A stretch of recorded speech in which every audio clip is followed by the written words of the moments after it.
Earlier in the show, we filled you in on the race for a COVID vaccine, including the very latest, which is all good news when it comes to Pfizer, as well as also some of the big pharma's developments. The success of Pfizer's drug company shows the immense power that can be unleashed when private corporations and the federal government can work together, especially in a time of crisis. Well, my next guest, he's been writing extensively about this for the Times, and I want to bring in senior economics correspondent Neil Irwin. And Neil, interestingly enough, I just had a conversation with the head of Feed America, and in trying to curb the acute need of so many millions of Americans, not just through COVID, but obviously with so many people being displaced economically, it only works if the government is working with, in this case, independent organizations to feed this country. But in some ways, they're almost working at cross purposes now with recent cuts for things even like disability or food stamps.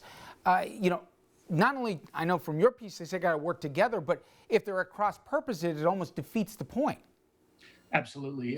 What we've seen in this crisis throughout the pandemic, the last 8 months, is the ways that the private sector really is extremely capable at ramping up production, at getting distribution happening, at making sure supply chains are intact, and in the case of these vaccines, really doing amazing R&D work and developing drugs on a rapid scale. That's very impressive, and it's left us in a better spot than we would be in otherwise. But you still ultimately need the government as this absorber of risk, as this kind of guarantor of people's livelihoods when there are no jobs out there. And the way the government, the public sector, and the private sector are interrelated, I think, is underplayed and under-respected. Well, if you could, Neil, give an idea to my audience where if we were living in basically name a European country versus here, how their governments took a different approach to basically either secure the employer or the worker to say, you're going to have your job, you're going to be getting your paycheck, unlike here, where it was almost everybody on their own. Well, look, the approaches across Europe varied a lot between countries. The truth is, the U.S. approach, going back to the spring with the CARES Act and the efforts to really stimulate the economy, were very effective through the spring and summer. An extra $600 a month in unemployment insurance benefits for people who lost their jobs, hundreds of billions of dollars, called the Paycheck Protection Act program for smaller businesses that helped keep people at work and kept small businesses afloat.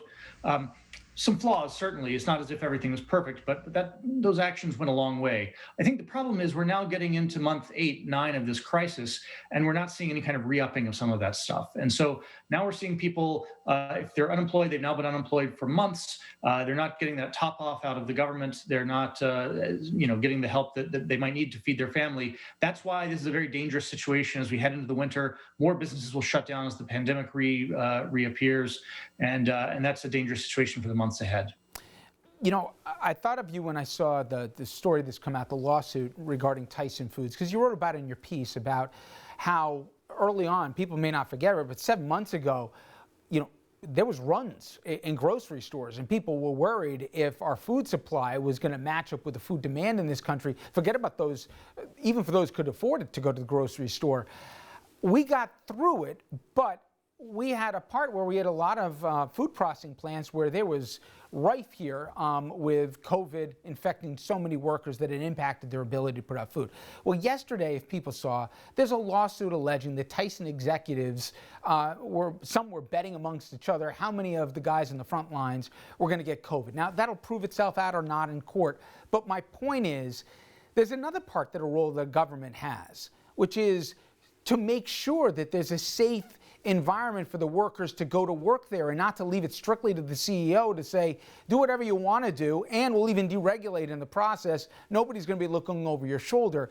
That's part of this too, isn't it? Absolutely. There's a long tradition in the U.S. and other countries of having worker protections, especially, going back to the original worker protections came from meat processing and that back in the turn of the century, the beginning of the 20th century. I think the idea that there is some important federal role to say you have to take care of your workers and provide basic safety is a well-established concept. And I think the truth is, if there was no way to do that safely during the height of the pandemic when it first exploded in March and April, the question is, could the market have adapted with people finding other food products that don't require, people in those close proximity to expose themselves. These were hard problems. I don't want to deny that, the trade-off between nobody being able to get chicken or get pork versus, thousands of poultry plant workers getting sick. That is not a trade-off anybody wants to entertain. I think the hope is that we have good systems in place to try and enable both to happen, right? To enable there to be food on store shelves and also not have people get sick in the process of providing it. I spoke with former HHS Secretary Sebelius yesterday, and I think like most, she's been amazed by the advances that Big Pharma's made here in coming up with these vaccines. But she was talking about the huge logistical undertaking that's going to come forward right now and the faith of the American public to trust in this medicine. Do you think the 4 years of the Trump administration and the distrust that it's fostered, not just in science and medicine, but in basic role of government, is going to far outlast Trump's term in office and make it really hard? I mean, maybe a lot of people don't want another New Deal 2.0, but there's going to be times where government's going to have to take a real defining role here with big ideas and big projects.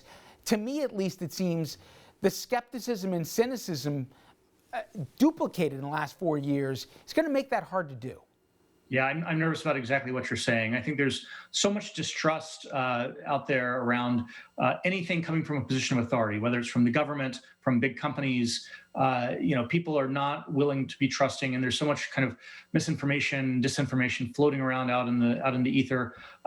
Look, all the best evidence we have are that these two vaccines from Moderna and Pfizer are quite effective. They appear to be safe. There's still more process to get through to kind of confirm that. But if things bear out the way they're looking, these are going to be safe vaccines that almost everybody needs to take. I think this environment of mistrust is very worrying, and whether we get the kind of herd immunity through the vaccines that is possible is an open question. Can we rebuild those bonds of trust enough that just because something comes from a voice of authority, it isn't instantly discarded?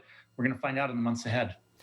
Were you surprised at all that you had normally very conservative groups like the Chambers of Commerce, the National Association of Manufacturers, et cetera, all saying to the president in a single voice, enough, concede already, or at least begin the transition here. We can't have this going forward. We've even seen pushback as the Treasury Secretary Department decided that they're going to stop some of these emergency lending programs. You've got the Fed here, even other agencies saying this is dangerous.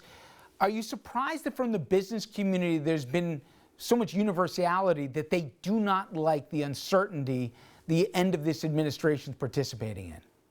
Yeah, I think the basic environment, and I live in Washington, this is kind of where I work and where I've made my career. And one thing about Washington, it's a long game. And if you're a business interests, that Joe Biden is going to be the next president, and you're going to have to work with that administration. But, I think there is a kind of dual reality right now where a lot of the machinery of government is looking toward January, whereas the president is still kind of trying to litigate this.